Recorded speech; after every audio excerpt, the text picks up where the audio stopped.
Hey there, Brian Manning here with your weekly update. Let's get right to it. Monday, stocks were at an all-time high. Very busy news week, giving us a lot of different information to work off of. Tuesday, we had Case Shiller reporting. Case Shiller tracks the top 20 markets across the United States. And in February of this year compared to February last year, Case Shiller reports that our appreciation was up 5%. Denver is one of those markets, so really great to see that on a national basis, appreciation is increasing year over year and month after month. Wednesday of this week, the Mortgage Bankers Association gave us a report on loan applications and told us that purchase applications year over year are up 21%. So we're seeing a lot more activity across the board in buyers in the marketplace applying for loans. We also got data on the GDP. GDP was up 0.2%, completely missed analysts' expectations.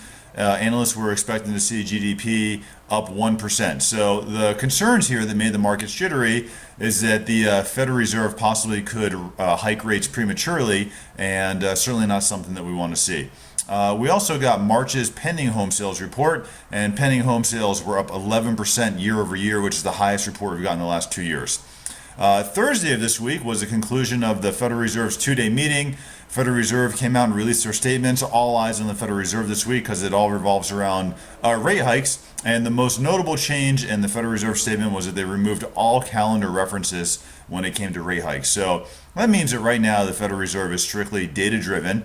And they also made a comment that they will raise hikes when hike rates when they find it appropriate, when they see further improvement in the labor markets, and also are reasonably confident that inflation moves back to the 2% range. So certainly watching the labor markets, which brings next week into play. Next week is an important week. First week of every month, first full week that is, we get employment data from the prior month. So next week for the month of May, we're going to get employment data for the month of April, and certainly Federal Reserve is going to be watching this to make some decisions on what they want to do for rate hikes in the future.